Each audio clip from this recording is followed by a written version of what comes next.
Eh ben, bienvenue dans ce webinaire d'une pause déjeuner dans lequel, comme on disait juste avant, vous allez pouvoir manger, mais pas moi. On va parler design humain et on va voir tout ce que le design humain peut apporter pour les coachs, les thérapeutes, tous ceux qui sont dans l'accompagnement. Je dirais même tous ceux qui sont en lien avec du public, ça peut être même des enseignants, des j'irais même jusqu'à des moniteurs d'auto-école. Des fois, on pourrait mieux comprendre comment fonctionnent les personnes avec qui on interagit. On va regarder tout ça. C'est un webinaire où on vous a préparé énormément d'informations. C'est pour ça qu'on vous a proposé, si vous l'avez pas fait encore, hein, vous avez le lien pour aller faire votre charte et télécharger le lexique des mots-clés. Et dans ce lexique, ça vous permettra de revoir après le webinaire et de refaire les liens avec tous ces mots-clés ou de faire les liens tout du long du webinaire.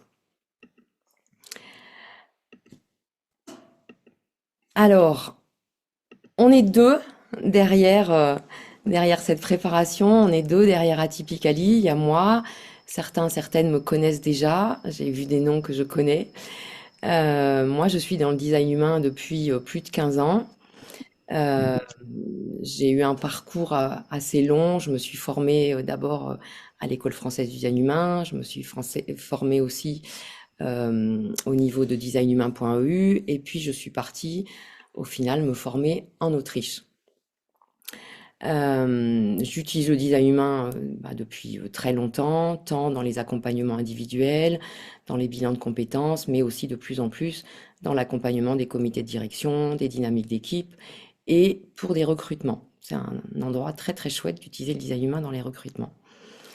C'est moi qui suis derrière les formations HDI coach, HDI analyste, HDI maîtrise, famille. Et cette année, il y a la formation BG5, toutes les dynamiques d'équipe, qui démarre au dernier trimestre. Et dans Atypically, vous avez aussi Alexandra, qui est dans le design humain depuis plus de 5 ans, qui est plus spécialisée dans les accompagnements individuels, les relations, les familles, les enfants, parce que son métier, c'est vraiment autour des enfants, et qui vous propose justement une formation HDI Initiation, l'équivalent de Vive son design, avec cette version certifiée École de France, École du design humain français. Voilà qui est derrière les écrans et derrière Atypically.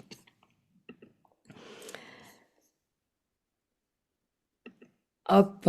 Alors on va parler design humain et je vais vous lancer un petit sondage pour voir qui ici connaît le design humain. Euh, je vous lance ce petit sondage. Si vous pouvez y répondre, il y a deux questions. La première question, c'est... Non, je me suis trompée de sondage. Hop, je le refais.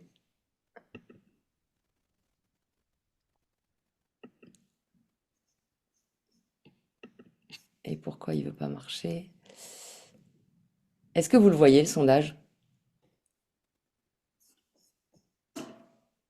On voit toujours celui sur le domaine d'accomplissement. Je pense Oui, non, pas le nouveau. qu'il faut peut-être terminer celui-ci du coup pour peut-être pour relancer l'autre, je sais pas. Voilà, il y a des gens qui connaissent Zoom. Voilà, je l'ai.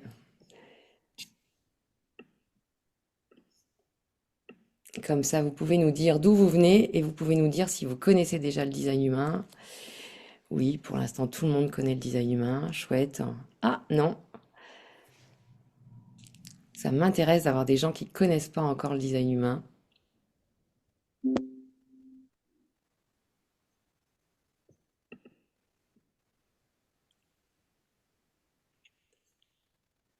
Ok.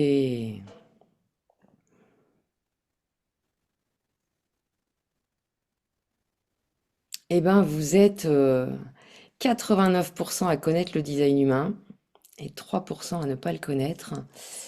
Je vous partage les résultats, vous devez les voir. Euh, une grande majorité, 89%. C'est chouette. C'est chouette, ça veut dire que le design humain devient vraiment connu et c'est intéressant. Il y a quelques personnes qui connaissent pas encore et qui vont pouvoir le découvrir. Alors, c'est un outil très récent quand même, hein, fin des années 90, fin des années 1987-90. Il a été l'initiateur de ce modèle, c'est Robert Krakauer, plus connu sous le nom de Ra-Uru-U. Et ce modèle est absolument impressionnant. J'en parle plus d'un modèle que d'un outil de connaissance de soi. Il est enfin, incroyablement impressionnant parce qu'il fait la synthèse de différentes sagesses anciennes, mais aussi de sciences modernes comme la biochimie, comme la physique quantique. Et on va retrouver dans les sagesses le yiking, la science des chakras, la kabbale, etc. Il nous donne une carte unique par personne en fonction de nos données de naissance. C'est ce qui fait un peu son originalité. C'est ce qui fait aussi que des fois on fait ouh là là, c'est quoi ce truc? C'est un peu bizarre à partir d'une date, d'une heure et d'un lieu de naissance. Et en même temps, pour moi, c'est justement ce qui rend le design humain profondément objectif. C'est que justement, il n'est pas fait sur un test de personnalité auquel on va répondre à partir de nos conditionnements, ou des fois on va répondre avec ce qu'on imagine qu'on voudrait que ceux qui vont corriger le test entendent. Donc il a pour moi cette vraie objectivité sur laquelle on ne peut pas tricher. Et il nous sert tant au niveau de la dynamique individuelle que justement des dynamiques collectives, des équipes, des familles, tout ce qui est lié tout ce qui est interaction, les duos, les petits groupes et les grands groupes. On verra ça tout à l'heure.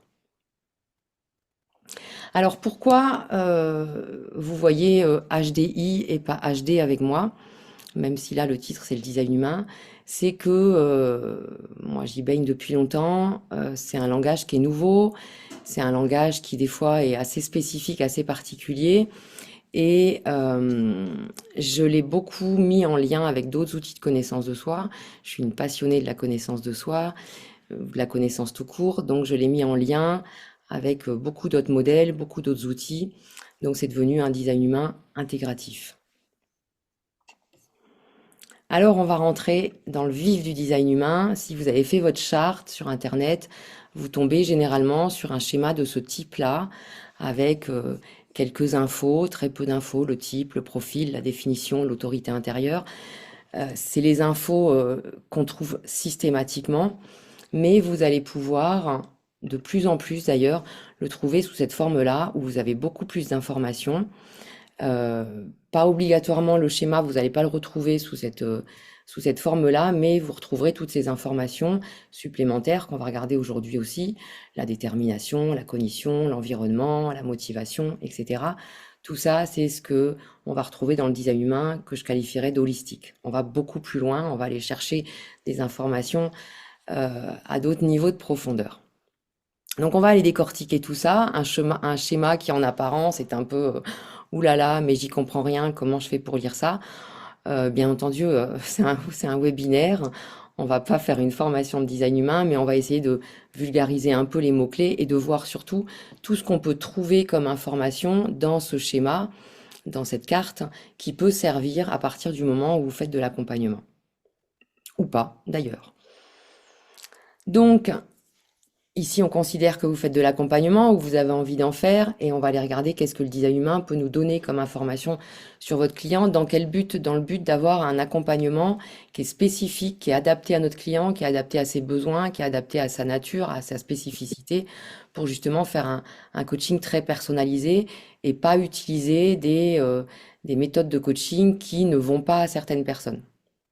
Si j'ai le temps, je vous partagerai un peu mon cas personnel sur certains outils de coaching qui ont vraiment des difficultés avec moi. Donc, moi, j'ai découpé le design humain en 5 niveaux de structure. Le premier, c'est les 9 centres, c'est le niveau de structure qui est le plus connu.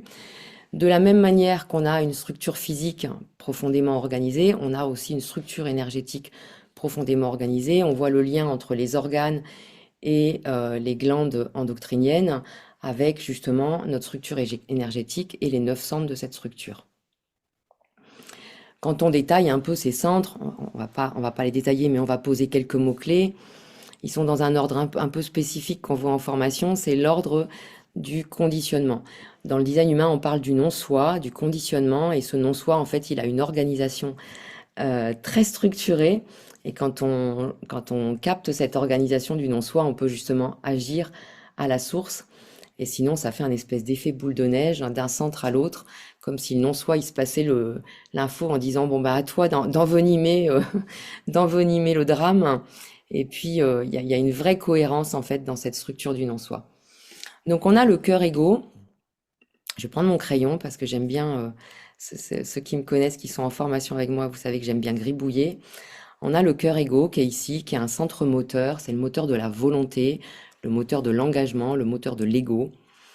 On a juste à côté, en dessous, le plexus solaire. C'est le centre des émotions. C'est un centre de conscience qui parle des émotions, des sentiments, des humeurs, de la sensibilité. Il n'y a que quelques mots-clés sur cette diapo, mais bien entendu, il y a énormément de choses. Et chaque centre a une fonction ou plusieurs fonctions, plusieurs thématiques, comme chaque organe ou chaque glande endocrine a plusieurs fonctions à gérer aussi. Bah là, c'est exactement pareil.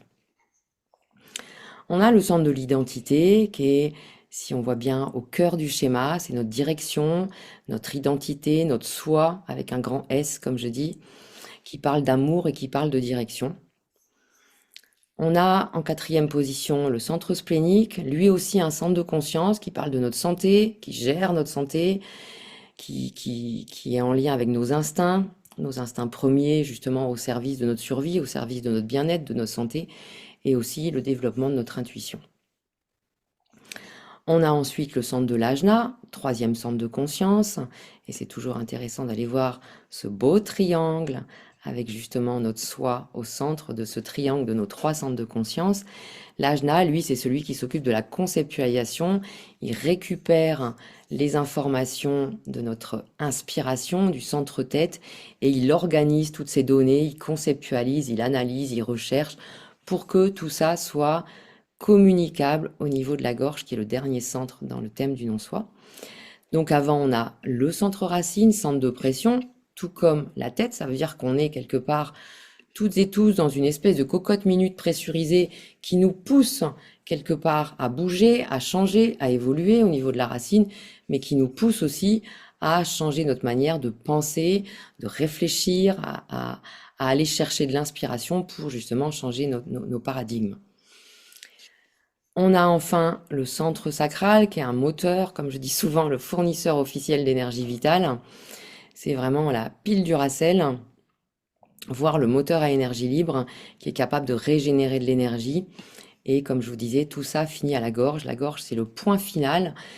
Toutes les routes mènent à la gorge, on dit dans le design humain. Ça veut dire que toute l'énergie qui vient d'en bas va à destination de la gorge et toutes les énergies qui viennent d'en haut vont aussi à destination de la gorge. C'est pour ça qu'on dit que c'est le centre de l'expression, de l'action, de la communication, mais aussi de la métamorphose.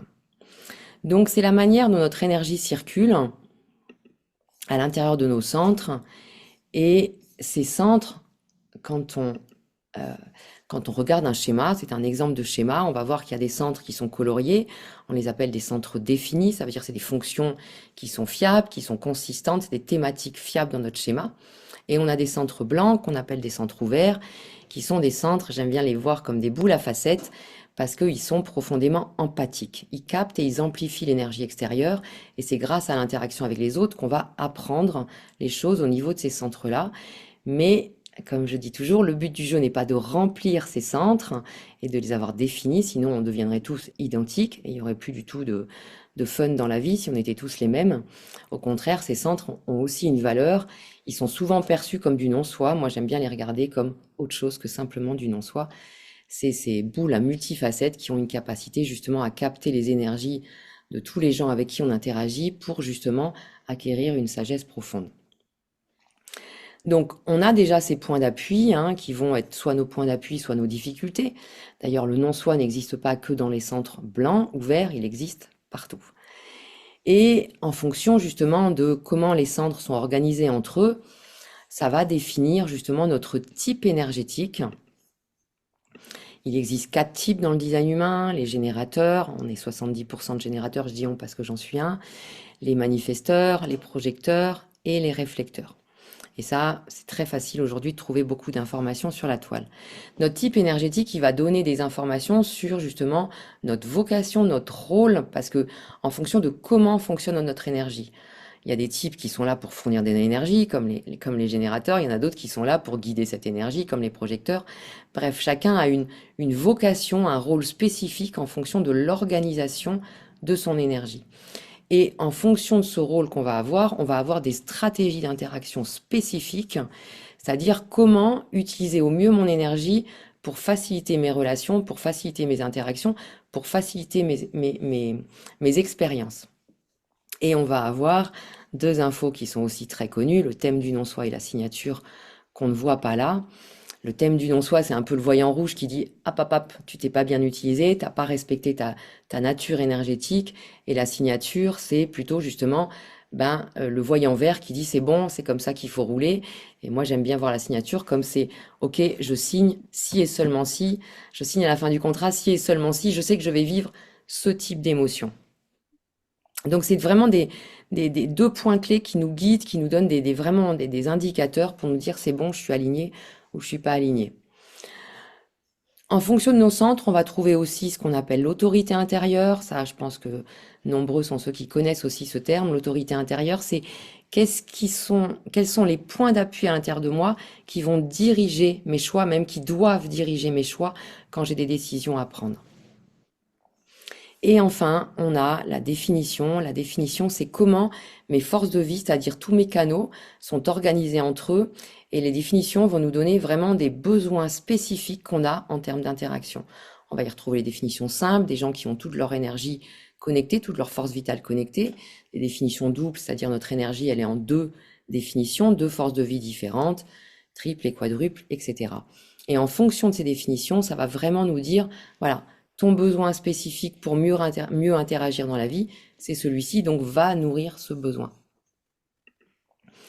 Donc ça, c'est la structure des 9 centres, et encore une fois, c'est très facile aujourd'hui de trouver des infos sur la toile pour connaître votre type, etc. Et ces notions de type, en fait, et de tout ce qui va avec l'organisation de nos 9 centres, ces notions de centre plutôt, nous donnent énormément de clés pour, j'ai envie de dire, tracer notre route, en fait. Pour se mettre sur notre chemin. On a chacun un chemin dans ce monde. On a chacun un chemin et une manière de rester aligné sur notre chemin. Et c'est à cet endroit-là que vous allez trouver beaucoup d'informations. On a ensuite les 36 canaux, les 36 forces vitales qui représentent 36 talents innés, naturels. Et en lien avec ces canaux, on va retrouver des points clés sur nos valeurs inhérentes. Il y a trois choses. Quand on étudie les canaux, il y a trois choses à prendre en compte. C'est justement la nature des canaux. Il existe trois groupes de canaux, donc trois groupes de valeurs associées. Il y a les canaux qui sont porteurs de valeurs communautaires, tout ce qui est lié au soutien, à la préservation de la communauté, du clan. Il y a les canaux qui sont porteurs de valeurs collectives, tout ce qui est lié au partage, à l'interaction avec les autres. Et il y a les canaux qui sont porteurs de valeurs individuelles, tout ce qui est lié à l'émancipation, à l'autonomie et à la mutation. Ça, c'est vraiment un premier point très important sur les canaux. Il y en a un deuxième, c'est quel est le type de canal. Il existe des canaux en fonction justement des quatre types. Et ça va nous donner aussi des points clés sur la manière justement d'utiliser nos forces vitales, d'utiliser nos talents. Et il y a un troisième point qui est la fonction du canal. En fonction des centres auxquels le canal est rattaché, il va avoir des fonctions spécifiques. Et rien que ces trois infos nous donnent énormément de matière. Et ensuite, bien entendu, il y a la valeur, le don spécifique de chaque canal qu'il faut aller voir pour comprendre vos forces vitales. Alors, je dis qu'il faut aller voir, et en même temps, quand je dis ça, c'est pas l'endroit le plus important parce que les canaux, c'est des choses qui relient nos portes. Tous ces petits numéros représentent des portes, des potentiels. Je dis toujours des petites graines que la vie, elle a mis en nous, dans notre ADN. Elles sont déjà là, les graines. On n'a pas à faire quoi que ce soit pour que ces graines soient à l'intérieur de nous. Elles y sont. Donc les talents aussi, les canaux aussi font partie de nous. Ils font partie de notre structure inhérente. Donc on n'a rien à faire si ce n'est de respecter notre nature pour que ces talents se manifestent dans notre vie et dans notre quotidien. Maintenant, c'est toujours intéressant d'aller savoir quels sont nos talents. Et pour vous, les coachs ou les accompagnants, les thérapeutes, c'est toujours intéressant de pouvoir donner à votre client justement tes talents naturels, c'est ceux-là. Quand on accompagne quelqu'un, alors moi je fais beaucoup de bilans de compétences, bah oui, il y a les compétences acquises, les diplômes acquis, mais il y a aussi quelque chose qui est très intéressant à aller regarder, c'est quelles sont les facilités naturelles, les talents naturels que j'ai et que peut-être je mets pas en œuvre au quotidien dans mes activités ou dans mon activité, dans mes activités personnelles ou professionnelles. Donc ça vous donne, quand vous accompagnez les gens, énormément de valeur. Moi, je suis persuadée que, en fait, on a tous un métier passion, on a tous une capacité à développer une activité passion qui fait appel justement à ce qu'on sait faire le mieux que les autres, et donc à nos talents naturels et donc à nos canaux. Le troisième niveau de structure, c'est la structure des 12 profils. Les 12 profils sont constitués de 6 lignes. On a plutôt les 6 lignes qui vont constituer 12 profils. Les 6 lignes, elles sont issues des 6 lignes de l'hexagramme, des hexagrammes du Yiking. Le Yiking a une place très, très, très, très, très, très importante dans le design humain. Ça nous révèle des informations absolument incroyables. Et il y a deux lignes très spécifiques. Vous avez ça dans vos livrets qui vont définir notre profil. Je veux bien que vous coupiez vos micros, ce sera plus facile. Donc, on a deux lignes spécifiques qui sont en lien avec nos portes, avec des portes spécifiques qui sont le Soleil et la Terre, qui vont définir notre profil. Notre profil, c'est notre tempérament, notre manière spécifique d'être et d'interagir dans le monde et notre manière de manifester notre mission de vie. On va regarder brièvement ces 6 lignes parce que je pourrais vous en parler pendant plusieurs jours. On a la première ligne, on voit sur le schéma de la maison, hein, l'illustration de la maison vient nous permettre de comprendre les lignes. La première ligne, elle est en bas de la maison, c'est celle qui va construire la fondation, c'est celle qui va s'acharner, j'aurais envie de dire, ouais, pour que la maison s'écroule pas. Donc il vaut mieux que la fondation soit solide.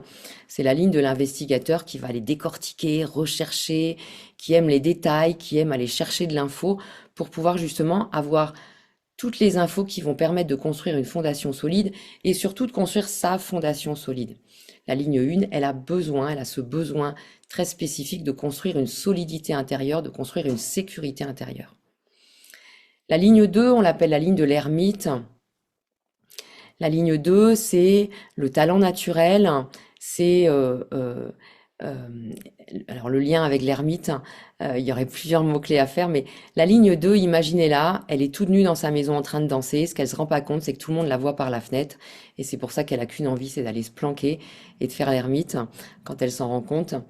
Et ses besoins spécifiques à la ligne 2, c'est un besoin de compréhension, déjà. Il y a vraiment une facette très importante dans la ligne 2 qui a ce besoin de comprendre et qui a ce besoin aussi de variété, de diversité, de changer ses routines. La ligne 3, c'est la ligne qui monte l'escalier, qui se casse la figure, on l'appelle la ligne du martyr. Elle va se casser la figure 4 fois en montant l'escalier, mais elle va ouvrir un chemin pour les autres, pour qu'ils puissent monter les escaliers sans se casser la figure. La ligne 3, c'est une ligne qui met en mouvement, c'est une ligne qui expérimente, on l'appelle le martyr dans le design humain, moi je préfère l'appeler l'expérimentateur. C'est une ligne qui a une vraie capacité de résilience, justement, grâce à ses expériences. C'est la ligne de la tarte tatin. C'est la ligne qui fait qu'on a cette capacité à se relever quand on tombe, hein. Comme je dis, la ligne 3, c'est vraiment la ligne de l'apprentissage. On a tous appris à marcher. On s'est cassé la figure des centaines de fois, si c'est pas des milliers. Mais on est encore debout parce qu'on a en nous cette force de résilience. Sinon, on serait tous en train de ramper pour pouvoir avancer. Ça, c'est vraiment la force de la ligne 3, cette résilience, cette mise en mouvement aussi. La ligne 4, elle est sur la terrasse avec son réseau, en train de boire l'apéro, elle aime interagir, elle aime le réseau, elle aime influencer, elle a un vrai besoin de partage, elle a un vrai besoin de partager ses opinions, ses convictions, et c'est dans son réseau qu'elle a cette capacité à rencontrer des opportunités. On dit souvent la ligne, c'est celle qui voit la ligne 4, celle qui voit toutes les portes ouvertes, alors que les autres, elles se les prennent de pleine face. C'est le don de la ligne 3 de saisir les opportunités, de voir les opportunités. La ligne 5, c'est l'hérétique, c'est le rebelle, elle est planquée derrière sa fenêtre à regarder ce qui se passe dehors, et du coup tout le monde se dit, il y a quoi derrière le rideau là? C'est qui cette ligne 5? C'est un espèce de mystère qu'on n'arrive pas à résoudre, la ligne 5, et elle a un vrai besoin de croissance, d'accomplissement, et c'est pour ça que c'est une ligne d'universalisation. Et la ligne 6, elle est sur le toit et elle se dit, next step, c'est quoi la suite? Qu'est-ce qui se passe après? C'est la ligne du modèle, elle a un vrai besoin de contribution, elle a un vrai besoin de créer, elle a un vrai besoin d'aller voir ailleurs. C'est une ligne de transition qui nous amène à voir plus loin qu'est-ce qui se passe. Et donc, je vous ai cité un peu les besoins, bien entendu, il y en a plein d'autres, mais ces lignes sont une pépite pour comprendre vraiment comment on interagit les uns avec les autres, pourquoi on a des problèmes de communication, parce que les lignes, c'est comme des langues différentes qu'on parle, c'est des besoins différents, c'est des langues différentes. Donc, la ligne 1, la ligne 2, elles parlent pas la même langue, donc il va falloir faire un effort de communication quand on est une ligne pour aller communiquer avec la ligne 2 et vice-versa. Et donc, quand on comprend ça, eh ben, on peut mieux accepter les autres et on peut mieux interagir avec les autres et respecter nos besoins et respecter les besoins des autres. Et la semaine dernière ou cette semaine, je sais plus, je discutais avec les gens qui sont en formation avec moi cette année. Les 6 lignes, c'est des vrais modèles justement en termes de formation. La ligne 1, elle va donner de la connaissance. La ligne 2, elle va donner de la compréhension. La ligne 3, elle va donner de la pratique. La ligne 4, elle va nous permettre d'analyser, de se questionner, de confronter nos opinions. La ligne 5, elle va nous permettre d'évaluer, de discerner, de discriminer, se dire cette info, elle est OK, elle est pas OK. Ce qu'elle me dit la prof, est-ce que c'est vrai, c'est pas vrai? Elle va donner des capacités d'évaluation. Et la ligne 6, elle va donner des capacités de création. Ça veut dire, tiens, qu'est-ce que je peux faire de nouveau avec les connaissances et avec les compréhensions que j'ai eues? Et, euh, et on a abouti dans cette discussion à toute formation devrait respecter ces 6 points pour donner vraiment l'autonomie aux gens et ne pas faire des formations qui s'arrêtent à la connaissance. C'est un point pour moi fondamental. Si une formation ne permet pas à quelqu'un de créer du nouveau, si elle va pas jusqu'au niveau 6, bah, il manque quelque chose et ça va être la répétition de ce que le formateur a dit. Ça, c'est un point fondamental pour moi.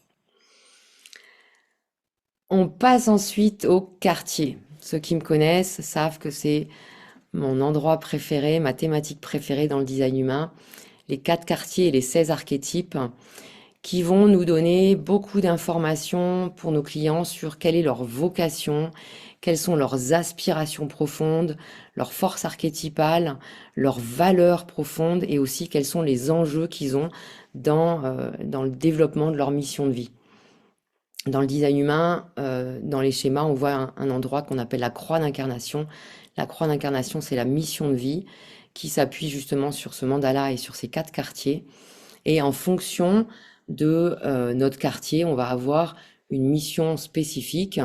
En fonction du sous-quartier qu'on appelle les archétypes, dans le design humain, on les appelle les divinités. En tout cas, on utilise le monde des divinités pour comprendre ces forces archétypales qu'on porte en nous. Archétypal, ça veut dire l'archétype, c'est qui est le premier. Ça veut dire on est tous soumis à des forces qui nous animent profondément.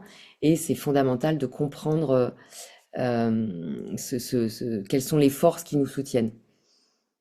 Alors la croix d'incarnation, c'est notre mission. Pourquoi ça s'appelle une croix?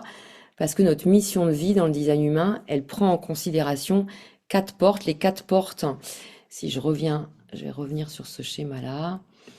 On a 4 portes ici, qui sont le soleil et la terre, et le soleil et la terre de ce côté aussi, qui, quand on les met dans le mandala, forment une croix. C'est pour ça que ça s'appelle la croix d'incarnation. C'est pas un côté lourd, c'est pas la croix que vous portez, c'est pas un fardeau. Au contraire, c'est votre alignement vertical, horizontal et vos 4 bras vos 4 forces les plus puissantes au service de votre mission de vie. Et ça va définir vraiment la thématique de votre mission. Qu'est-ce que vous avez à amener au monde, à partager au monde. Donc, en fonction du quartier dans lequel se trouve votre mission de vie, il y a le quartier de la mutation, où l'enjeu, c'est la transformation intérieure et transformation extérieure.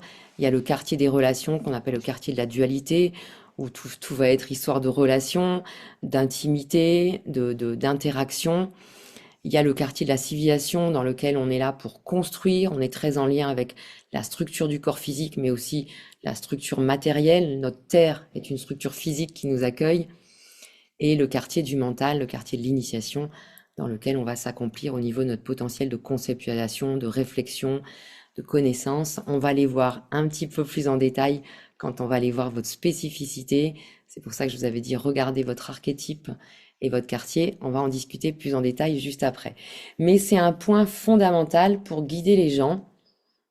Je donne un exemple. J'accompagnais l'année dernière une jeune femme en bilan de compétences euh, qui avait vraiment cette mission d'être une médiatrice, d'être vraiment quelqu'un avec le don de gérer les conflits, avec le don de remettre de l'harmonie dans les systèmes, dans les relations, mais qui était bloquée à cet endroit-là parce qu'elle avait une trouille profonde du conflit.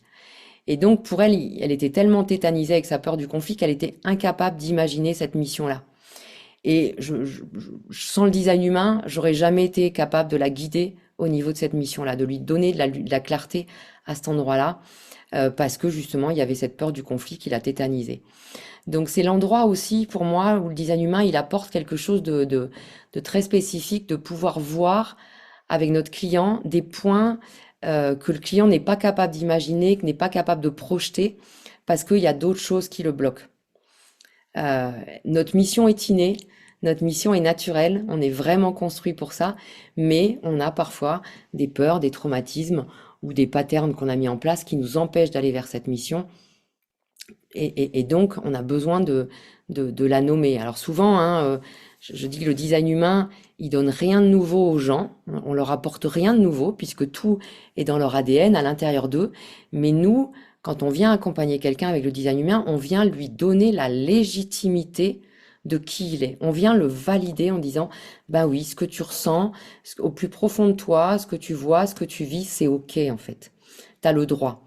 Et on est vraiment là avec le design humain pour donner cette légitimité qui va bien entendu donner à la personne une meilleure confiance en elle et lui donner cette légitimité d'assumer en fait ce qu'elle porte en elle au plus profond. Mais on n'est pas là pour amener du nouveau, on n'est pas là pour faire des révélations, mais plutôt de permettre à quelque chose qui est caché, qui est enfoui, qui est recouvert par une peur, de pouvoir justement émerger en fait. Le dernier point, le cinquième niveau de structure, c'est ce qu'on appelle les variables dans le design humain, les couleurs et les tonalités, elles s'appellent comme ça. J'appelle ça les neurosciences puissance 4, parce que dans les neurosciences, on parle du cerveau droit, du cerveau gauche. Nous, dans le design humain, on a le cerveau droit, cerveau gauche, on a le mental droit, mental gauche, on a le corps droit, corps gauche, et on a la vue droite, vue gauche. Donc ça donne quelque chose d'absolument incroyable en termes d'information. Ça va nous donner vraiment des informations sur comment j'intègre l'information. On passe notre vie à manger de l'information, qu'elle soit physique quand on mange des aliments ou qu'elle soit invisible. On mange de l'information, on mange des idées, on mange des opinions, on mange de l'énergie, on mange des informations en permanence et on restitue des informations en permanence. Quand on parle, on exprime nos opinions, nos idées, c'est des informations invisibles, mais on est des émetteurs-récepteurs d'informations permanent, de la même manière qu'on mange des informations physiques, des aliments, et qu'on restitue ensuite aussi du physique. Donc, ces données, les variables, vont nous permettre de savoir justement comment moi j'intègre les choses de manière spécifique et quelle est la manière dont je dois les restituer de manière spécifique. Parce que si j'assume pas cette spécificité, ben je vais répéter les mêmes choses que j'ai déjà entendues à droite et à gauche, mais je vais jamais apporter ma singularité au monde. On a chacun une singularité d'expression qu'on appelle la motivation. Et cette motivation, on l'appelle aussi l'autorité extérieure. Tout ça sont des termes qui sont en lien. C'est vraiment la manière spécifique, l'autorité spécifique, l'information spécifique que j'ai à apporter au monde. Mais pour pouvoir l'apporter, il faut que j'intègre les bonnes informations correctement. Et on est tous avec des filtres. Et en fait, il faut prendre conscience de ces filtres. C'est comme si on avait 6 manières de filtrer l'information. Et quelle est la manière avec laquelle je filtre et avec laquelle je dois filtrer l'information. Parce que si je la filtre comme mon voisin, bah, en fait, je prends une information qui est décalée, qui est pas alignée à moi, et du coup, l'information que je vais restituer, eh ben, elle sera aussi, elle décalée, elle sera la même que ma voisine, mais ça sera pas la mienne. Donc, on a chacun une vision spécifique à apporter au monde, et c'est ces variables qui vont nous donner cette manière qu'on a de partager notre pépite, notre vision unique au monde, et cette manière qu'on a d'intégrer l'information. Là encore, ça nous donne énormément d'informations sur les besoins de nos clients, et sur nos besoins, bien entendu, en termes de nourriture, encore une fois, physique, mais aussi invisible. Donc les variables, c'est pareil, c'est un vaste sujet qui est merveilleux, qui touche les profondeurs, hein, vraiment, qui touche quelque chose de très profond à l'intérieur de nous, mais qui est essentiel. Je regarde le timing, c'est bon, je suis dans les temps. J'avais envie de vous partager un exemple de quelqu'un qu'on a étudié il n'y a pas très longtemps avec mes élèves, quelqu'un qui est fascinant. C'est Jodorowsky. Je ne sais pas si vous le connaissez, Jodorowsky. Une personne assez atypique euh, dans sa manière d'être. Alors, je vais pas vous faire la charte dans la totalité de Jodorowsky, hein, parce que sinon je vous garde jusqu'à ce soir minuit. Mais Jodorowsky, il a un soleil en porte 30, qui est une porte qui est très liée, on voit, elle est dans le centre du plexus solaire, dans le centre des émotions. Elle est liée aux expériences émotionnelles, elle est liée au destin et aussi à, à, comment je vais dire, à l'alchimie, en fait, quelque part, de ce qu'on dit les sentiments attachés. On vit des fois des expériences répétitives, et donc c'est prendre conscience de quelles sont les expériences en lien avec notre destin, quelles sont les expériences qu'on n'a pas à vivre, de pouvoir filtrer, mais aussi de vraiment être capable de s'aligner sur son destin et d'assumer les expériences que notre destin nous demande de vivre. Donc c'est quelqu'un, Jodorowsky, qui a vécu et qui vit encore des expériences au niveau profondément émotionnel, hein, qui rentre dans les expériences émotionnelles. C'est quelqu'un qui, avec sa porte 29, qui est une porte qui est ici dans un centre d'énergie très puissant, c'est un générateur, on voit, avec ce centre sacral. Quelqu'un qui a cette capacité de dire oui à la vie et de dire oui aux expériences, quelles que soient justement les émotions qu'il va devoir traverser. Et c'est dans cette traversée émotionnelle qu'il va pouvoir quelque part aller connecter sa puissance. C'est quelqu'un de profondément puissant. Jodorowsky, il a une énergie, même aujourd'hui, de son grand âge, hein, 1929, c'est quelqu'un qui a une puissance d'action absolument incroyable, incroyable. Et donc, c'est dans les expériences émotionnelles, intenses, fortes, qu'il est capable d'aller connecter cette puissance et qu'il est capable, enfin, d'être, de prendre conscience, de réaliser, de contempler comment cette puissance vitale agit au travers de lui et agit au travers de ses expériences. C'est quelqu'un qui a que des canaux à valeur individuelle, comme je vous disais tout à l'heure, donc l'individualité, la mutation, l'émancipation, l'autonomisation, c'est vraiment au cœur de son design. C'est quelqu'un qui a vraiment une originalité particulière, qui est très centré sur son identité, sur son soi profond, sur son originalité aussi, hein, quelqu'un de profondément original, hein. Il a fait tant des BD que des vidéos. Et puis c'est quelqu'un qui est justement dans le quartier de l'initiation, qui a amené justement de la connaissance, que ce soit au niveau du tarot, que ce soit au niveau du transgénérationnel, des constellations familiales. C'est quelqu'un qui a révélé énormément de choses, c'est l'archétype du révélateur, et qui a aussi beaucoup retourné les concepts, hein. Le révélateur, c'est la divinité Kali, c'est vraiment la destruction de l'ignorance. C'est quelqu'un qui a beaucoup œuvré sur cet endroit de détruire l'ignorance, d'amener des nouvelles manières de voir le monde, hein. C'est lui qui a parlé de l'arbre généalogique à retourner. Voilà, il a amené une connaissance dingue. Et puis, ce qui est assez original, je trouve, c'est cet environnement, justement. On a chacun un environnement privilégié dans lequel on est. C'est comme si c'était l'environnement, il nous met sur notre bonne trajectoire, en fait. Il nous met sur notre bonne route. Et lui, c'est l'environnement cuisine et c'est assez intéressant parce que l'environnement cuisine, c'est un environnement qui parle d'interaction, qui parle d'humidité ou sécheresse, c'est-à-dire d'un endroit où il y a un point d'humidité. C'est souvent des cafés, des restaurants, des salons de thé. Et Jodorowsky, c'est quelqu'un qui a passé beaucoup de temps dans des troquets à Paris à faire des tirages de tarot. Voilà, son bureau, c'était un troquet, c'était une cuisine. Moi, j'ai un de mes élèves comme ça, c'est pareil. Il est environnement cuisine. Tous ses rendez-vous, il les fait en fait dans un resto. Voilà. Il a son petit resto routier, pas très loin de chez lui, et c'est son bureau quand il a des rendez-vous. Voilà, donc je trouve que bon, au-delà de ça, c'est une ligne 5, hein, c'est quelqu'un qui a universalisé, c'est un vrai hérétique, Jodorowsky, avec une ligne 1 qui lui a fait aller décortiquer les choses en profondeur avant de les universaliser. Il a vraiment travaillé à décortiquer tout ce qu'il a universalisé. C'est quand même quelqu'un qui a écrit énormément de bouquins et sur différentes thématiques. Voilà, c'est vraiment très bref, mais ça vous montre quand même ce qu'on peut voir très facilement en un coup d'œil sur un schéma de design humain pour justement prendre conscience de ce qu'on peut amener à nos clients. Donc, c'est énormément d'informations que je viens de vous révéler, donc j'imagine que peut-être vous êtes des fois un peu perdu, mais si on recale un peu les choses, et il y a bien trois petits points dans cette diapo, à quoi ça sert? Parce que c'est bien, ok, on a plein de points clés, le rôle de la personne, son autorité intérieure et son autorité extérieure, sa mission, ses aspirations, ses valeurs, ses besoins, ses talents innés, ses points d'appui, mais aussi ses zones de défi, son meilleur environnement, sa meilleure manière de manger, etc. Tout ça, ça nous sert à plein d'endroits, tant au niveau de mon épanouissement personnel que de mon bien-être, de ma santé. Donc au niveau profondément individuel, au niveau de l'assumation de mon leadership, on a tous un leadership intérieur ou un leadership spécifique, hein, ça c'est pareil, c'est un vrai sujet.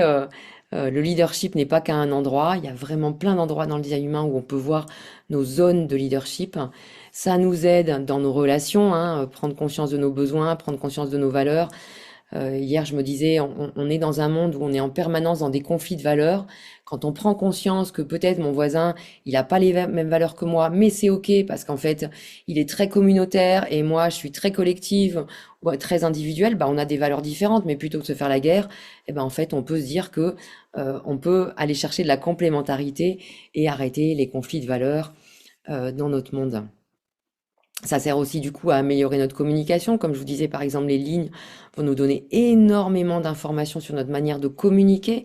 Et puis comprendre que la personne avec qui je bosse ou que la personne avec qui je vis ne communique pas de la même manière que moi, bah, c'est important, qu'elle n'a pas les mêmes besoins, qu'elle n'a pas les mêmes valeurs. C'est très important pour améliorer notre communication. Et au niveau des dynamiques collectives, bah, bien sûr, entendu, tout ça va nous amener plus de cohésion, plus d'acceptation. Je dis souvent que le design humain nous permet de cette règle des 3 A. Premier A, j'accueille l'autre tel qu'il est. Deuxième A, une fois que je l'ai accueilli, ben, je peux l'accepter. Il a les cheveux graies, et ben, je vais pas lui demander d'avoir les cheveux frisés. Il a les yeux marrons, je vais pas lui demander d'avoir les yeux bleus. Bah, c'est pareil pour tout le reste, en fait. C'est pas que sur le physique. Donc on peut profondément accepter l'autre à partir du moment où on a ouvert la porte, où on l'a accueilli.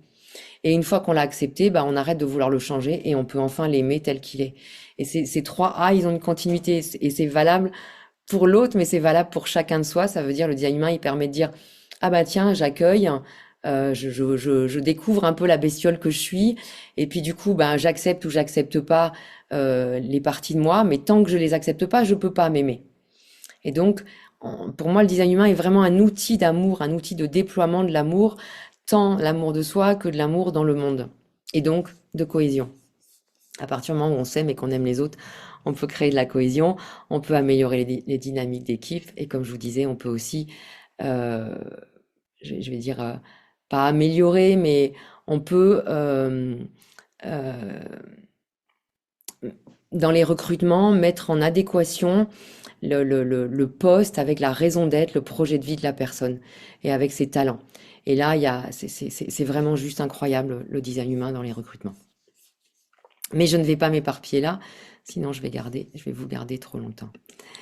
Donc ça sert à plein de choses. J'aurais pu mettre des trois petits points partout. Et ça nous permet aussi, le design humain, il nous permet de passer d'un coaching d'objectif, je dois atteindre tel objectif, à un coaching de sens. Moi, j'aime bien accompagner les gens sur 4 piliers. Ça veut dire, il y a le pilier de quels sont mes appuis, mes forces. Mince, je suis allée trop vite. J'ai pas attrapé mon crayon. Quels sont mes appuis, mes forces? On va trouver ça dans les centres définis, on va trouver ça dans nos canaux, on va trouver ça dans notre autorité intérieure. Qu'est-ce qui est fiable à l'intérieur de moi et qui peut vraiment me servir d'appui au quotidien? Ce qui va me servir d'appui, c'est aussi mes besoins spécifiques. Si je respecte pas mes besoins, ben, je vais pas bien me déployer. Si je donne pas d'eau à une plante, elle va pas pousser. C'est la même chose pour nous. Et on va trouver comment nourrir nos besoins spécifiques dans notre profil, dans nos définitions, dans notre environnement, dans notre détermination, dans nos conditions professionnelles, conditions environnementales. Donc tout ça, ça m'appuie, ça m'ancre. Voilà, je peux m'enraciner là-dessus pour justement bien pousser, bien me déployer. De l'autre côté, on va avoir nos aspirations et nos valeurs. Elles nous nourrissent comme ça. Quelles sont mes aspirations, à quoi je me connecte, à plus grand que moi? On va trouver ça dans le quartier, on va trouver ça dans les archétypes, on va trouver ça aussi dans les canaux, au niveau des valeurs. Et on va aller voir le troisième pilier, c'est bah, vers où je vais, quel est mon rôle, quelle est ma mission de vie, et comment je vais jouer cette mission de vie. Et enfin, on va pouvoir regarder, ok, c'est quoi qui me tire vers derrière et qui m'empêche justement d'avancer. C'est tous les points de vigilance et tous les warnings qu'on va pouvoir mettre. Piège des centres ouverts, piège d'une définition spécifique, thème du non-soi, etc. Donc, c'est comme si ça donnait une espèce de carte en fait de vers où je vais, à quoi je me connecte, sur quoi je m'enracine et quel est mon point de vigilance pour pas partir de travers et continuer mon chemin en avant et vraiment m'aligner au sens de ma vie. Voilà. Pour moi, le monde manque de sens et c'est pour ça que c'est un point fondamental dans les accompagnements pour moi. Quel est le sens de ma vie? Parce que moi, je trouve qu'une vie sans sens, c'est une vie qui est fade, c'est une vie qui est morte en fait. Voilà. Il y a pas de vie s'il n'y a pas de sens. Voilà. Et donc le design humain, il nous donne vraiment des clés euh, concrètes, hein, des vraies clés concrètes pour pouvoir justement faire ce coaching de sens, cet accompagnement vers le sens de sa vie. Et donc j'avais été un peu vite sur une diapo, c'est qu'il nous donne aussi des informations et ça c'est quelque chose de capital. Je le vois tellement quand j'accompagne les équipes ou les comités de direction, c'est qu'on a chacun un environnement professionnel spécifique. Certains de nous sont vraiment construits pour bosser tout seul, pas d'autres, pas tout le monde. 50, même pas 50% ont vraiment cette capacité. Alors aujourd'hui, c'est la mode de l'entrepreneuriat, c'est la mode d'être à son compte, mais il y a quand même une majorité d'entre nous qui ont besoin d'interaction, soit d'être en duo, soit d'être en petit groupe, soit d'être en grand groupe. Et c'est fondamental parce que ça aussi, ça fait partie des besoins spécifiques qui vont nourrir notre énergie intérieure, notre énergie vitale. Et simplement pouvoir être dans le bon environnement, ça va justement, encore une fois, comme une plante, si on la met pas au bon endroit, si on la met là où il y a de l'ombre alors qu'elle a besoin de soleil, elle ne poussera pas. Et ben nous, on est pareil, on est des êtres vivants, hein, on est comme les plantes, on est vivants. Donc si on se met pas dans les bonnes conditions, et ben en fait, on va faner, on va flétrir et on va pas réussir à pousser. Donc on va pas réussir à s'accomplir, à s'épanouir. Donc ça, c'est des points très très importants aussi dans les accompagnements professionnels.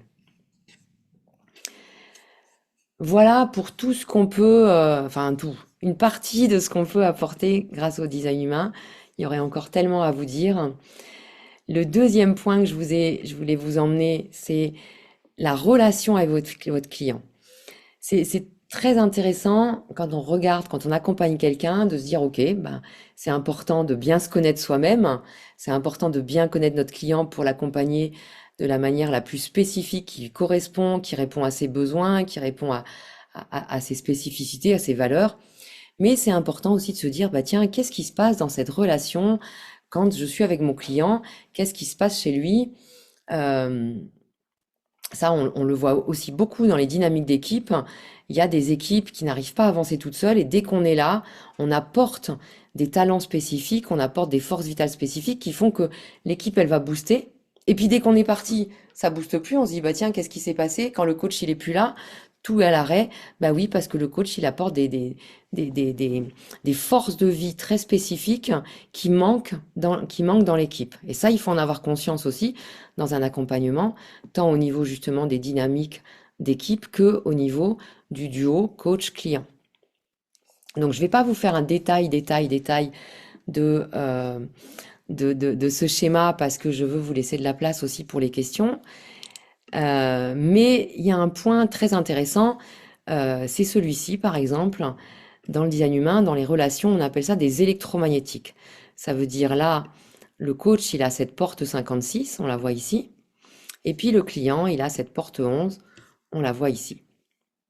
Et donc, ça crée un nouveau canal. Et ça, c'est quand on accompagne les gens aussi, pareil, dans les entreprises, d'aller voir les duos qui sont avec plein d'électromagnétiques et les duos qui n'ont pas d'électromagnétiques, c'est de la pépite parce que c'est des nouveaux talents, c'est des nouvelles forces vitales, des nouveaux talents qui peuvent se mettre au service du groupe, qui n'appartiennent ni à l'un ni à l'autre. Donc c'est vachement intéressant parce qu'il n'y a pas d'ego du coup, hein, c'est quand on est ensemble, il y a ce nouveau talent qui marche et donc on va avoir des relations avec qui on sent, waouh, il y a de la pépite, il y a de la créativité et d'autres relations avec qui on dit, ouah, il n'y a pas beaucoup de nouveautés. C'est pas que l'autre il est méchant, c'est pas que l'autre, c'est juste que dans la dynamique, dans la superposition des schémas, bah, des fois il y a plein de nouveaux canaux, des fois il y en a moins. Et donc pareil, on va essayer de capitaliser sur les nouveaux canaux qu'il y a. Donc c'est important de voir qu'est-ce qui peut se passer, qu'est-ce qui peut servir la relation entre le coach et son client. Et il y a aussi des interactions au niveau des centres. Alors il y en a un là en l'occurrence, le centre du cœur égo, le centre de la volonté. Bah, le coach, il a cette énergie volontaire, cette énergie engagement, mais le client ne l'a pas. Et ça, c'est important de comprendre que mon client, il n'a pas les mêmes moteurs, il n'a pas les mêmes points de motivation que moi. Il faut que j'aille chercher ses points de motivation à lui, qui sont ici le kiff et le plaisir, mais qui sont pas l'engagement. Et que donc, quand mon client il est avec moi, bah, il se passe des choses particulières au niveau de ce centre et que peut-être qu'il va tomber dans les pièges de, euh, de faire des promesses à son coach, de s'engager envers son coach, mais dès qu'il est plus avec son coach, il a plus accès à cette énergie. Et puis, il va se dire, mais qu'est-ce que j'ai fait? Il aura plus cette énergie d'engagement, il aura plus cette énergie volontaire, il va pas faire ce qu'il avait promis qu'il ferait, et puis du coup, bah, déjà, il va se dévaloriser, mais en plus, le coach, il va dire, bah, je comprends pas, on avait dit que vous auriez ça à faire, vous l'avez pas fait, pourtant vous étiez engagé. Bon, bah voilà. Ce genre de dynamique, il faut le comprendre. C'est vrai pour ce centre, c'est vrai pour tous les centres. C'est vrai, par exemple, aussi ici pour justement la racine, hein. C'est un coach qui carbure à la pression. Le client ici il carbure pas à la pression et donc bah, c'est important de respecter le fait qu'il ne carbure pas à la pression et qu'il faut peut-être pas charger la mule, même si pendant le rendez-vous en duo, le client il prend cette pression et qu'il peut peut-être s'engager sur des choses qu'il sera pas capable de tenir parce que il y a trop de choses et ça va trop vite. C'est très résumé, encore une fois, mais voilà, pour moi, c'est un point fondamental de se dire, tiens, quand je regarde ce qui se passe entre moi et mon client, qu'est-ce qui se passe et qui peut m'aider à comprendre et à accompagner mon client encore mieux. Et oui, Christophe, j'ai le canal 4323 pour répondre à ta question dans le chat. Ok, et donc on passe maintenant à votre spécificité en tant que coach. J'espère que vous avez tous récupéré votre quartier et votre archétype. Et on va aller voir les domaines, non pas dans le langage du design humain, mais dans le langage que j'ai posé moi. On a 4 quartiers, et donc les sublimateurs, les facilitateurs, les fraternels, les érudits. On va aller voir ce que c'est, dans quel quartier vous êtes. Si vous ne l'avez pas encore fait, pour identifier votre quartier, votre domaine d'accomplissement, il vous suffit de regarder la porte qui est tout en haut ici dans votre schéma, côté personnalité, la première, on dit c'est la porte activée par le soleil. Donc vous prenez cette porte, ici c'est la 13 en l'occurrence, vous l'identifiez sur le mandala, elle est ici, et ça va définir que je suis justement dans le quartier de l'initiation. Donc je vais faire mon petit sondage qui était trop tôt tout à l'heure pour savoir par curiosité dans quel quartier vous êtes. J'espère qu'il va accepter que je le remette. Mince. Relancer le sondage. Super. Voilà, dites-nous dans quel quartier vous êtes. Et pendant ce temps, je peux boire un coup.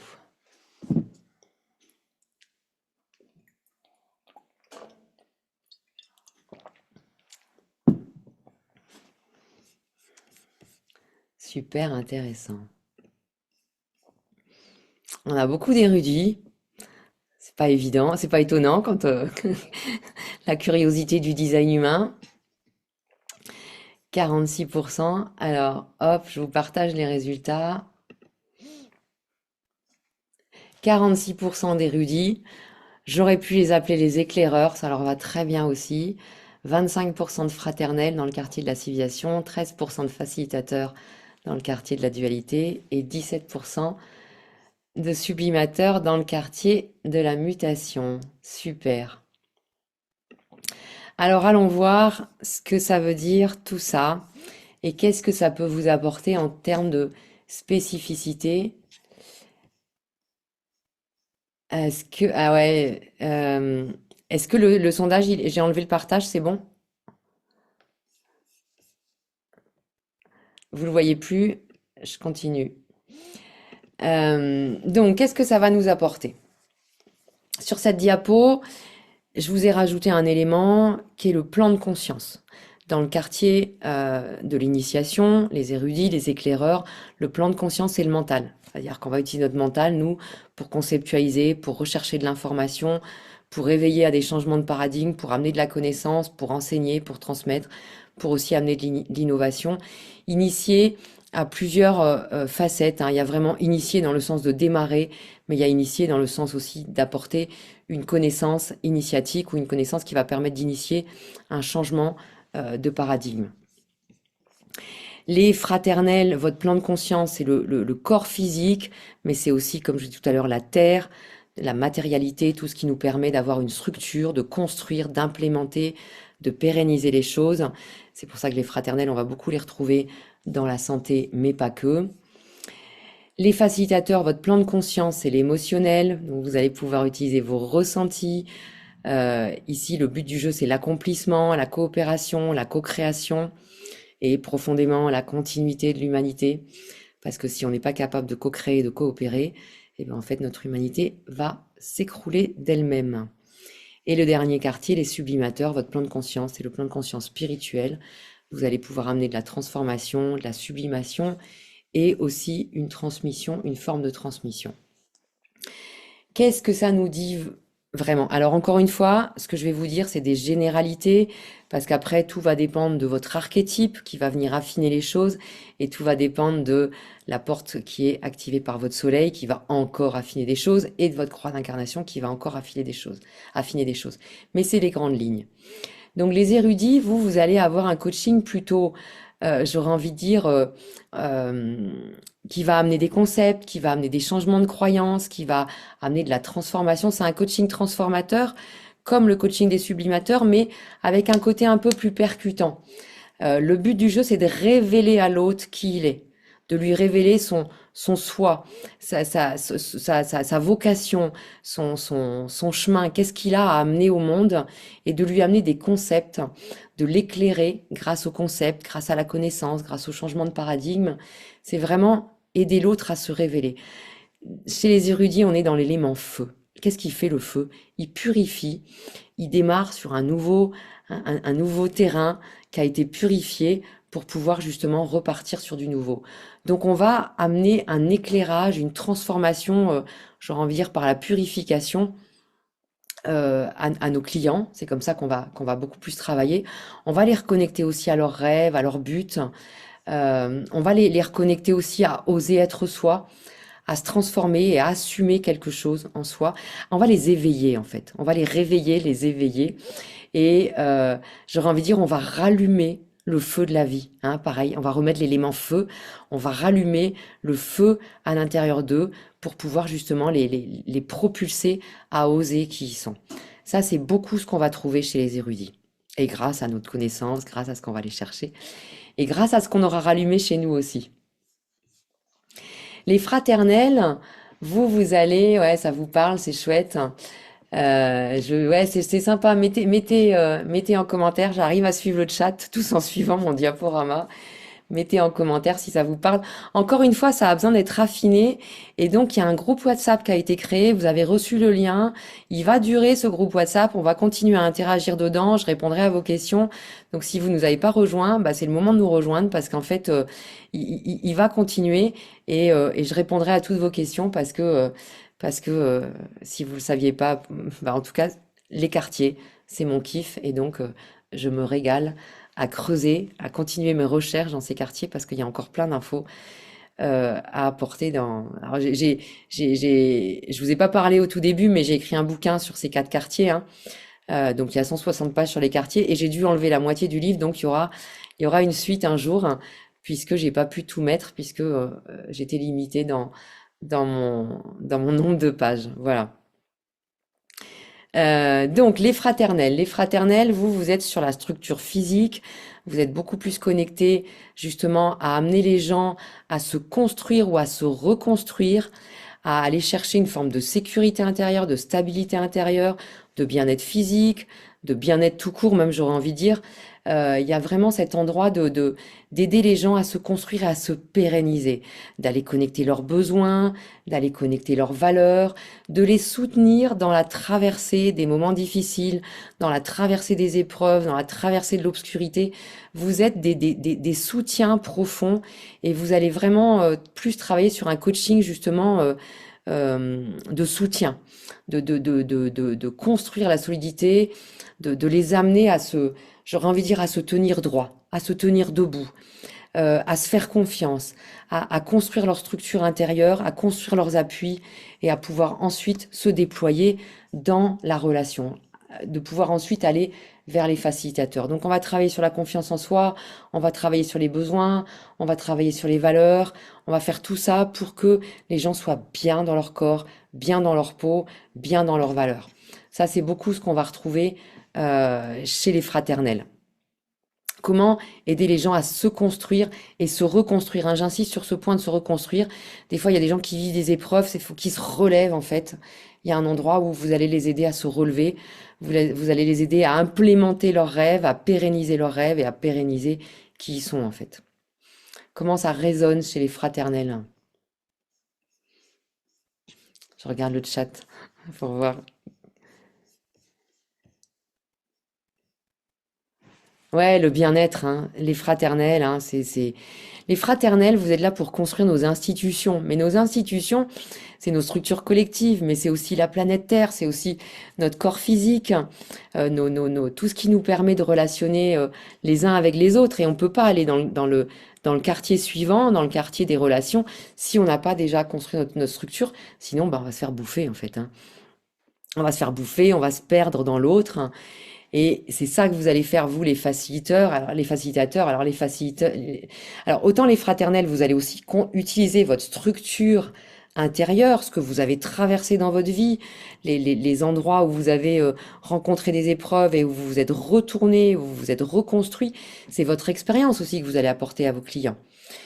Et les facilitateurs, vous, bah, vous allez beaucoup utiliser votre ressenti émotionnel, c'est votre plan de conscience, les émotions, c'est votre capacité à, à utiliser un petit peu ce que vous captez dans l'invisible, à utiliser vos ressentis, à utiliser ce que vous captez dans l'inconscient.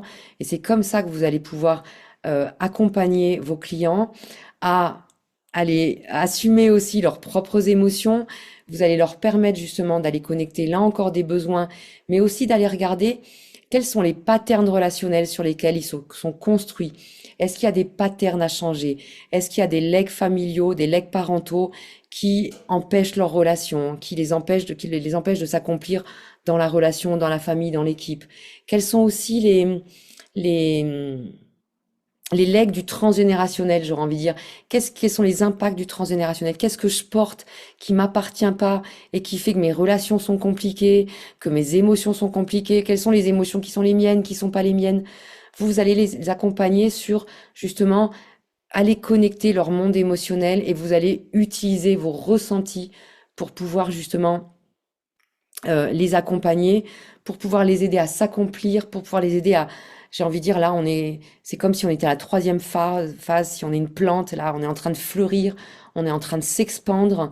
Donc, comment pouvoir s'expandre tout en relationnant?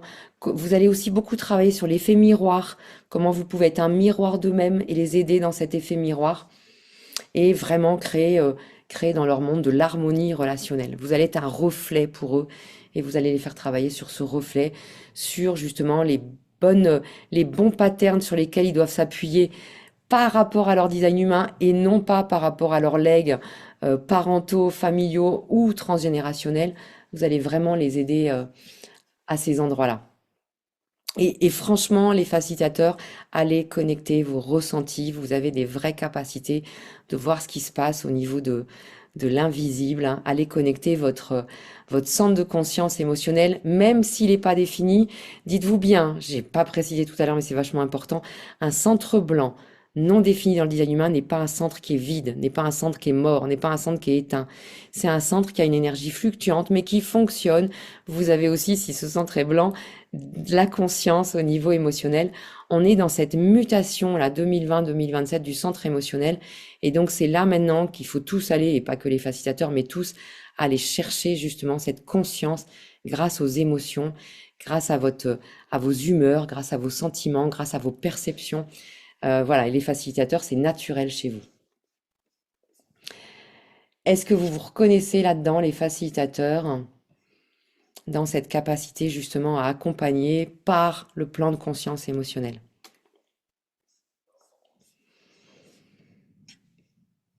Grave.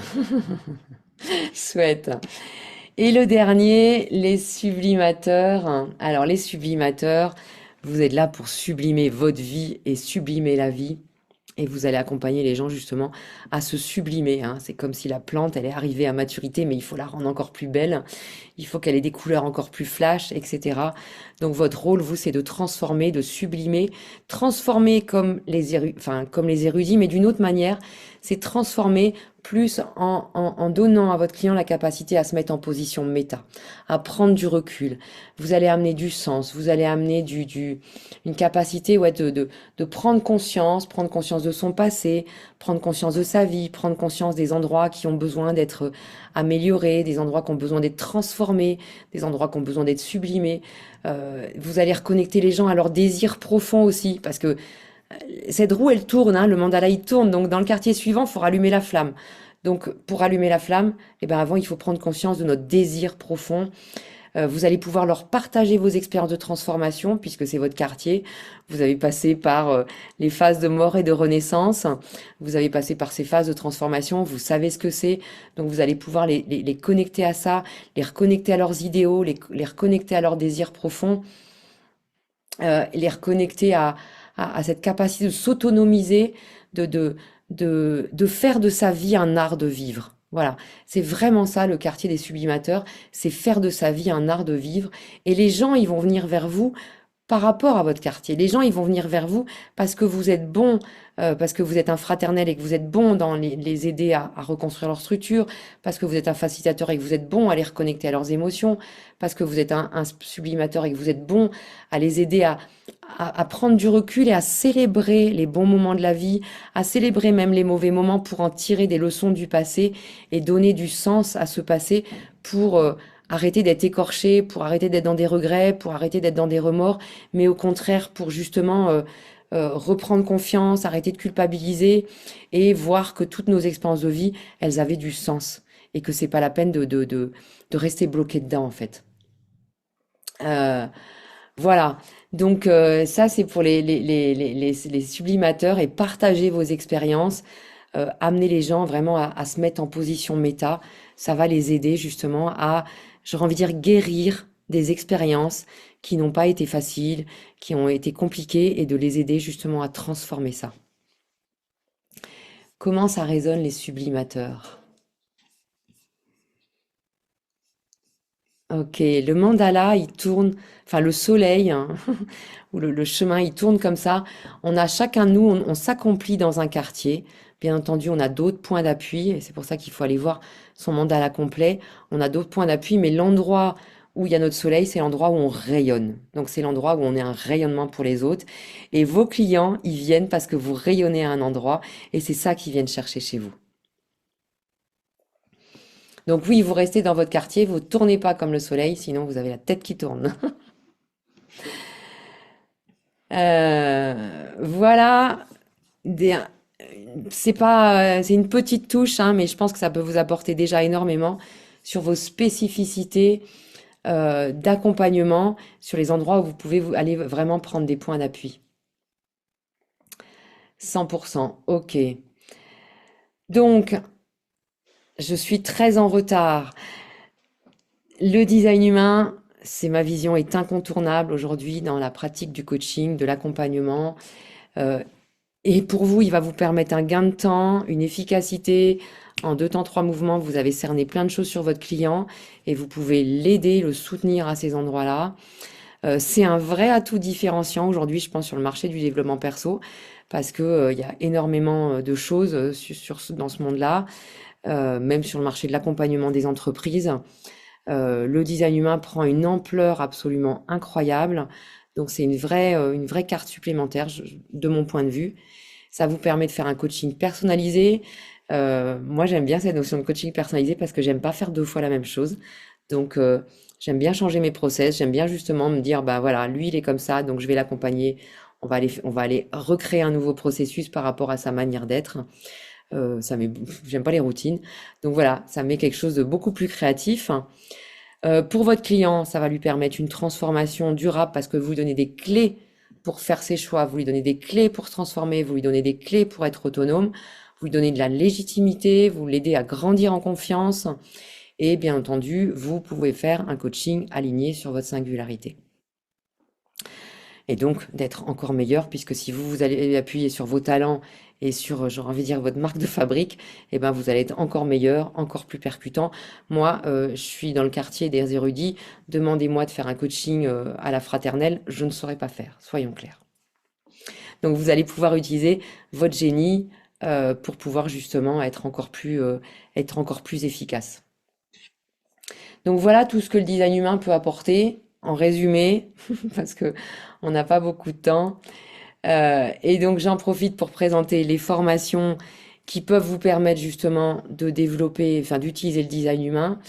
Euh, j'ai construit à partir de cette année une formation sur trois modules justement, parce qu'il y a des gens, jusqu'à présent je faisais des formations d'un an où on devenait au bout d'un an analyste en design humain, et j'ai des gens qui m'ont dit, bah moi j'ai pas envie d'être analyste, mais j'ai envie d'avoir des clés supplémentaires, rajouter un outil dans ma caisse à outils.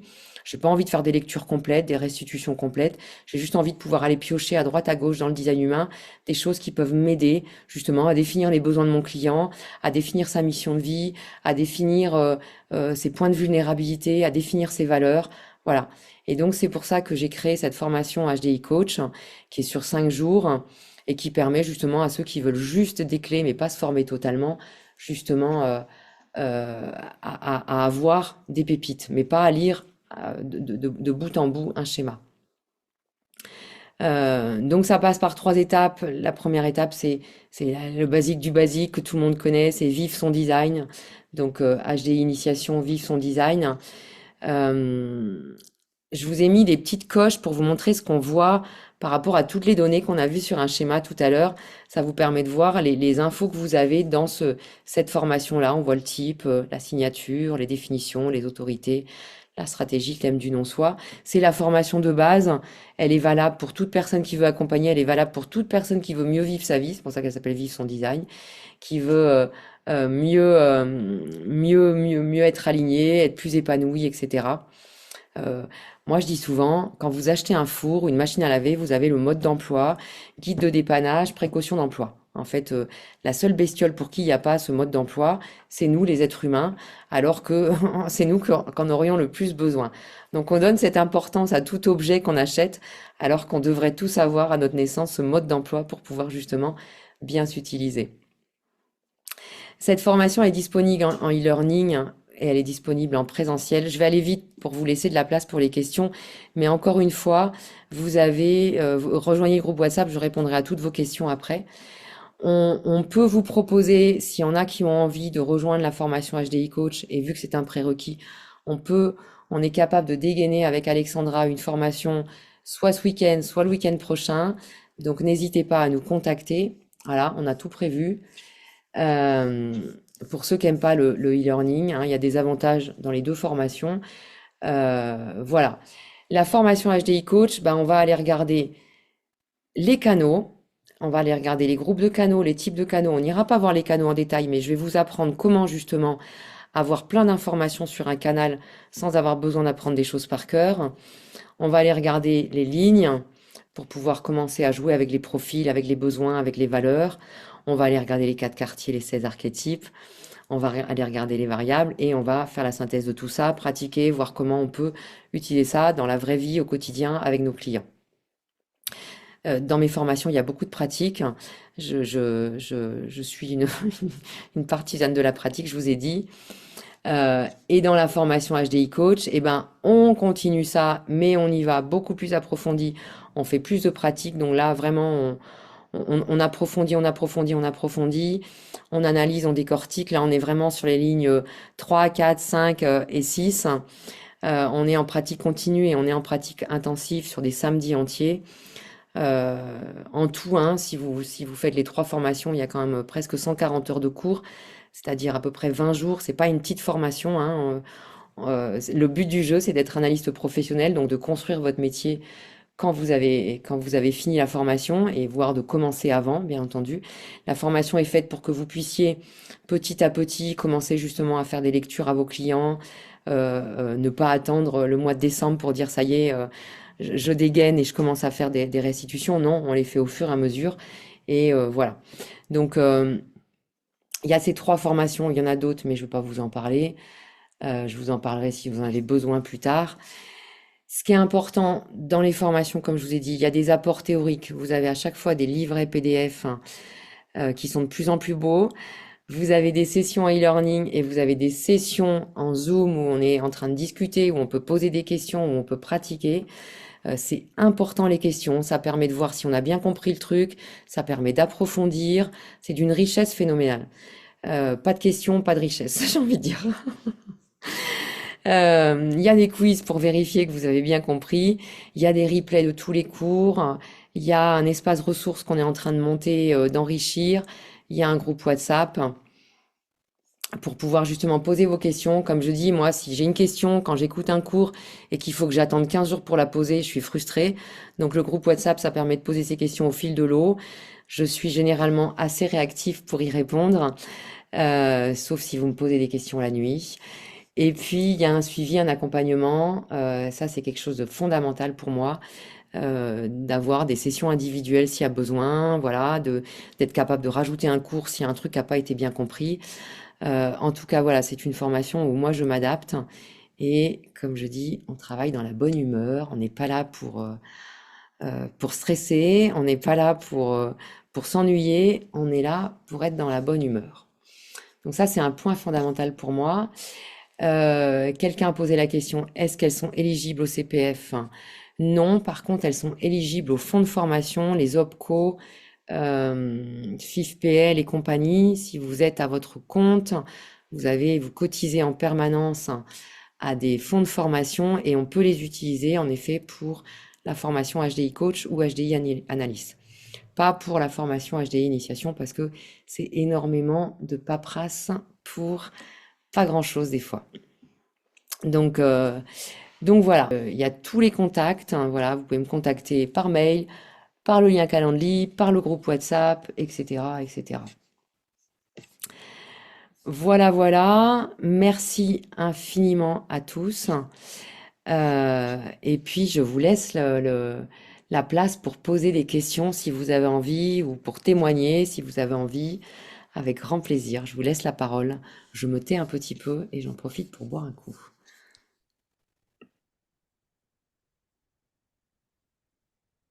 Et vous pouvez prendre le micro pour poser vos questions.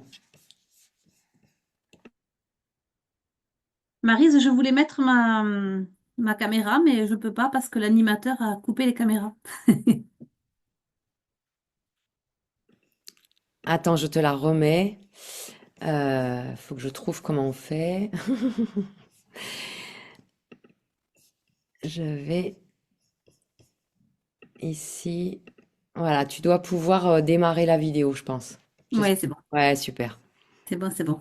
Et moi, je prends la parole, c'était pour te remercier. J'étais super contente d'apprendre à midi au final que je pouvais assister finalement à ton webinaire que je trouve très, très riche, comme toujours, hein. Je suis, moi, une de tes élèves de l'année passée. Et encore une fois, je te dis merci de ce que je viens de noter, hein. Maryse est une passionnée du design humain et elle rend donc ses cours très passionnants, hein, j'ai envie de dire. J'avais déjà été formée donc moi par un autre formateur et j'ai choisi Maryse vraiment, vraiment, vraiment parce que elle a vraiment une approche très professionnelle, très pédagogue et, euh, et son plus, elle, je dirais, son grand plus, c'est qu'elle a vraiment cette profondeur d'exploration et d'investigation concernant le mandala qu'on ne trouve nulle part. Et c'est d'une richesse juste inestimable, hein, quand on veut apprendre d'un à se connaître et également pouvoir accompagner nos clients. Donc, voilà, je recommande Maryse forcément. Plus, plus, plus. Merci, Julie. T'as appris Et des nouveaux trucs. T'as appris des c'est un nouveaux trucs superbe sur ton investissement. archétype. Pardon? T'as appris des nouveaux trucs sur ton archétype aujourd'hui? Eh bien, écoute, en tout cas, j'ai pris énormément de notes. Voilà, même si j'ai ma variable qui dit que je dois juste être. Mais voilà, j'ai pris énormément de notes et je vais reprendre également le replay parce que c'est pas que j'apprends des nouvelles choses, mais c'est que c'est tout le temps dit sous un prisme différent, avec une compréhension de la Julie d'aujourd'hui et qui n'est pas la Julie d'il y a 6 mois, hein, forcément.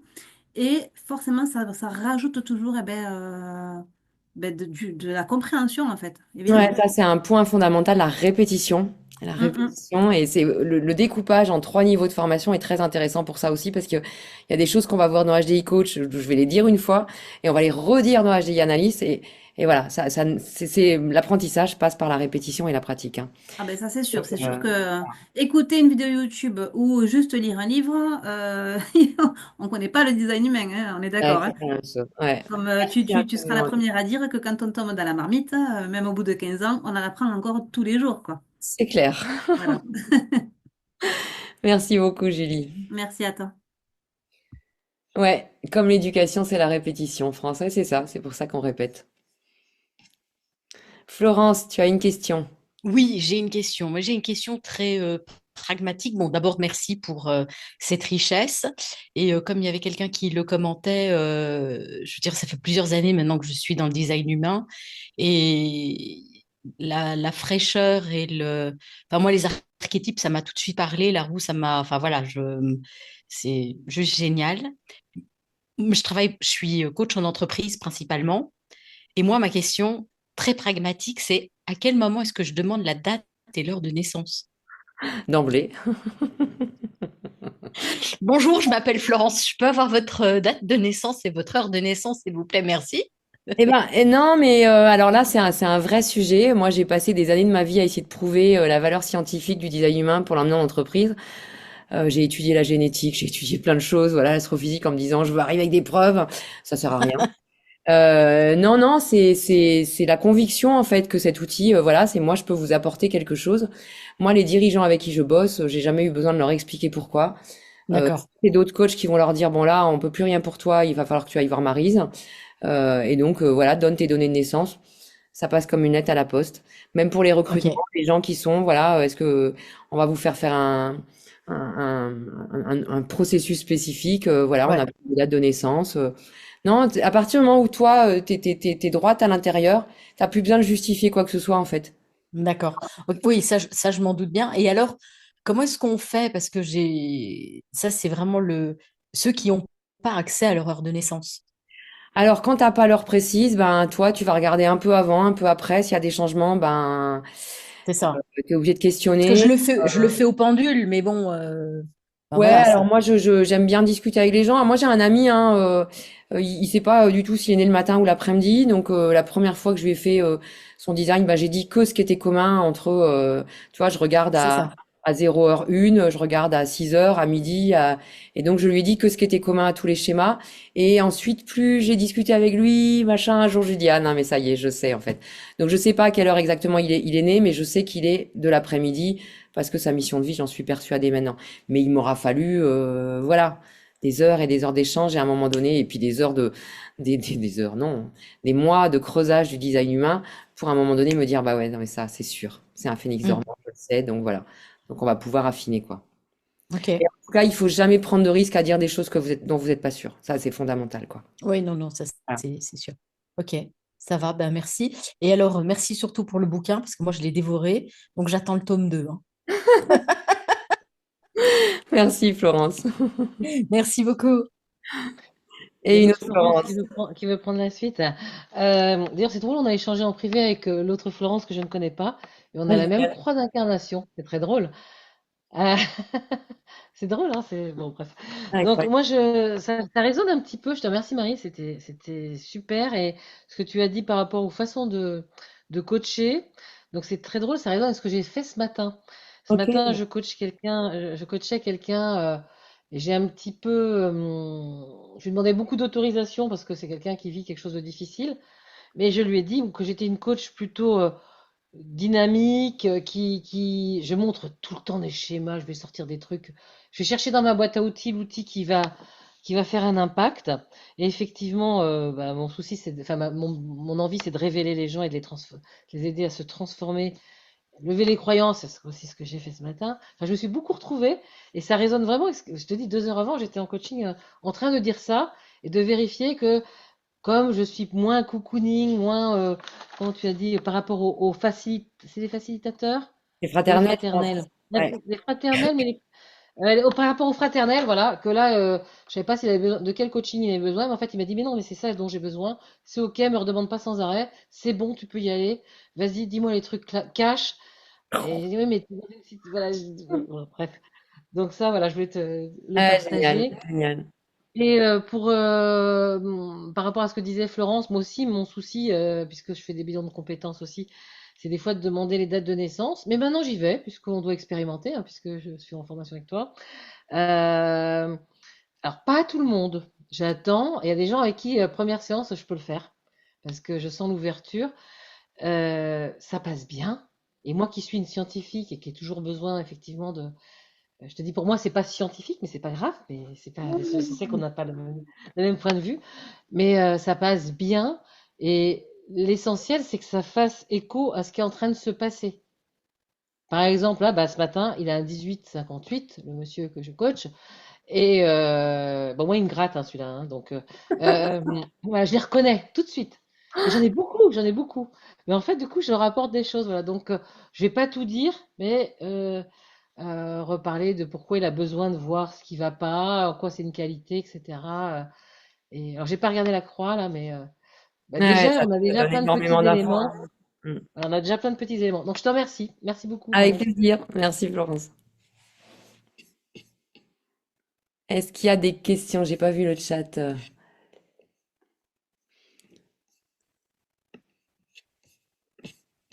N'hésitez pas si vous avez des questions à les poser. J'ai tenu le timing, incroyable. Ça y est. Maryse, Oui, Cécilia. Dalier, merci encore et trop, enfin, je suis super contente de te retrouver du coup. Bah, moi aussi. Euh, ouais. Alors, moi j'avais une petite question quand tu parlais donc, du soleil, qui était un peu notre rayonnement en tant que thérapeute. Dans les cours que j'ai eu avec toi, on avait abordé plein de choses et notamment au niveau terre, tu sais, on ancre, on applique face un peu, voilà, comment on va le traduire. Je voulais savoir si du coup, moi, je suis érudit là pour le coup, Michael, enfin, voilà. Et en fait, la façon dont j'applique, est-ce qu'elle peut se retraduire par la porte qui est en terre en face, en fait? Oui. Toi, tu vas nous emmener. Alors, dans les formations, il y a la règle des digressions. Tu vas nous amener dans une digression. Je réponds juste à une question que je viens d'avoir. Oui, les formations HDI Coach, elles sont soit à distance, soit en présentiel, pour ceux qui veulent venir en vacances dans le Finistère. Euh, en effet, tu as l'endroit où tu rayonnes et ce rayonnement, il faut que tu ailles l'incarner quelque part. D'accord? Ton rayonnement, c'est comme cette Voilà. petite graine. Cette petite graine, bah, si on la plante pas quelque part. Donc, il va falloir que tu ailles incarner ça au niveau des facilitateurs. Ça veut dire quoi? Ça veut dire, le piège des érudits, c'est de rester dans leur tête, à réfléchir toute leur vie, hein, voilà. Et puis à creuser, à chercher, à décortiquer, à aller chercher de la connaissance. Mais il faut qu'elle serve à quelque chose. Donc, il faut qu'elle serve à quoi? Il faut qu'elle serve à aller faciliter les relations. Il faut qu'elle serve à accomplir. Il faut qu'elle serve à améliorer la coopération. Il faut qu'elle serve à la co-création, etc., etc. Donc, il y a C'est plein ça, de parce que choses je dans les clés. reconnaissais pas, voilà, c'était pas pour avoir trop le détail, mais c'est parce que je reconnaissais bien ma façon de faire à moi, comment je pense, etc., dans Érudit. Mais par contre, dans ma façon de faire avec les autres, quand je fais un coaching ou un suivi, eh ben, je la voyais moins. Ouais, Et alors je après, la voyais. Ouais, voilà. il y a la notion de terre, l'endroit dans lequel il faut aller enraciner ce rayonnement. Ouais, Mais il y a tellement d'autres choses dans le schéma c'est ça. à prendre en compte, hein. Peut-être que tu as beaucoup plus de portes dans le quartier des facilitateurs et qu'il faut aussi aller regarder ce point-là. Peut-être que, voilà, par rapport à ton profil, par rapport à tes canaux, si je me trompe pas, Oui, voilà, il y a beaucoup, s'il il y y a a beaucoup de beaucoup de canaux choses. collectifs, etc. Tout ça va jouer en effet. Tout à fait. Ouais, ouais. Ouais. Ok, merci. Avec plaisir.